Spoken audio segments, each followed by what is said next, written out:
Փաստը գրում է, մարդու իրավունքների նախկին պաշտպան Արման Թաթոյանը, որ իր պաշտոնավարման տարիներից այդքան էլ վատ հիշողություններ չի թողել, հիմա որոշել է մտնել քաղաքականություն։ Հայաստանյան քաղաքական դաշտի համար ամենացավոտ խնդիրներից մեկը մնում է ուշացածության սինդրոմը, եւ այդ դեպքում էլ ամենակարևոր հարցը մնում է նույնը. ինչու հենց հիմա։ Թաթոյանը տարիներ շարունակ խուսափում էր քաղաքական հայտարարություններից, իրեն մաքսիմալ հեռու էր պահում ընդդիմադիր հարթակներից։ Խուսափում էր նույնիսկ իր քաղաքական դաշտ մտնելու մասին տեղեկությունների մասին հարցերին ուղիղ պատասխան տալուց։ Եվ ահա նրա այս ակտիվությունը համընկավ երկրի ներսում ուժեղացող նոր ընտրական ցիկլի սպասումների հետ։ Բնական է, որ հասարակության շրջանում հարց է առաջանում, սա գաղափարական ընտրություն է, թե ավելի շուտ իրավիճակային շանսի օգտագործում։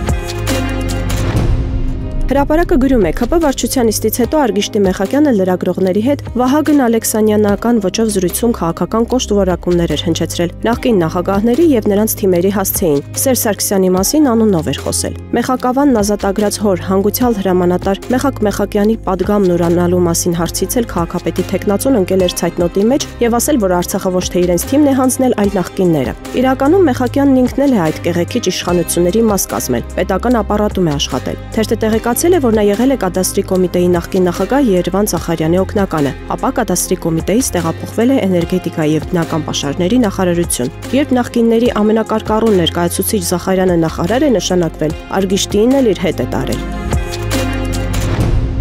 Փաստը գրում է, վերջին 4 տարում ներդրված կամավոր ատեստավորման համակարգը ներկայացվում է իբրև ուսուցիչների մասնագիտական զարգացման եւ խրախուսման արդյունավետ միջոց, որի արդյունքում 2024 թվականի վերջի դրությամբ բարձրացված դրույքաչափով աշխատավարձ է ստացել ընդամենը 6321 ուսուցիչ, ինչը հանրակրթական ուսուցիչների ընդհանուր թվի մոտ 20%-ն է։ Այս ցուցանիշը, որն առաջին հայացքից կարող է թվալ որոշակի առաջընթաց, իրականում վկայում է համակարգի արդյունավետության լուրջ բացերի մասին։ Եթե հանրակրթական դպրոցներում աշխատում շուրջ 30,000 ուսուցիչ, ապա ատեստավորման միջոցով ուսուցիչների մեծամասնությունը փաստացի զրկված է աշխատավարձի բարձրացումից, անկախ իրենց իրական որակներից, բազմամյա փորձից կամ դպրոցին ու համայնքին մատուցած ծառայություններից։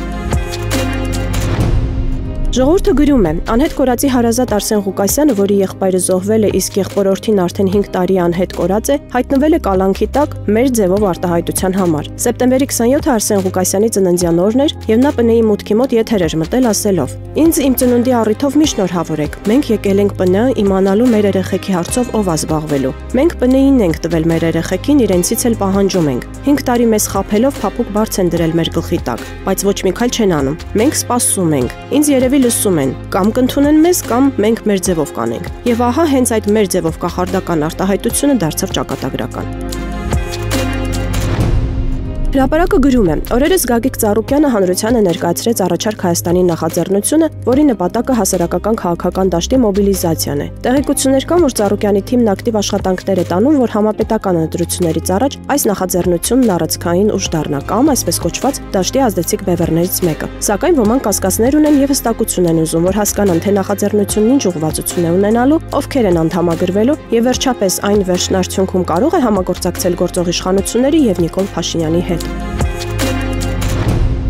Հրապարակը գրում է, մոտ 1 ամիս առաջ տարածքային կառավարման եւ ենթակառուցվածքների նախարար Փաշինյանի լյուբիմչիկ Դավիթ Ղուդատյանը հայտարարեց, թե իր ղեկավարած նախարարությունը գործընկեր կառույցների հետ համատեղ խիստ վերահսկողություն է սահմանել մեքենաների տեխնիկական զննության կայաններում։ Նախարարության թերթի աղբյուրները փոխանցել են, որ Ղուդատյանի այս հայտարարությունն իրականում թոսփչոցի է։ Որոշ տեխնիկական զննության կայանների գործունեությունը կասեցվել է, որովհետև այն շահավետ բիզնես է։ Այսպես կոչված դաշտը վերաձևում են։ Հին կայանները դուրս են մղվում նորերի համար տեղ ազատել։ Նոր լիցենզիա ստացողներն այս կամ այն կերպ կապված են նախարարի նրա մերձավոր շրջանակի հետ, որովհետև լիցենզիան տալիս է նախարարությունը։ Տեղզննություն իրականացնող ՍՊՆ-երին լիցենզիա տալով նախարարությունը կառավարում է այս ոլորտը։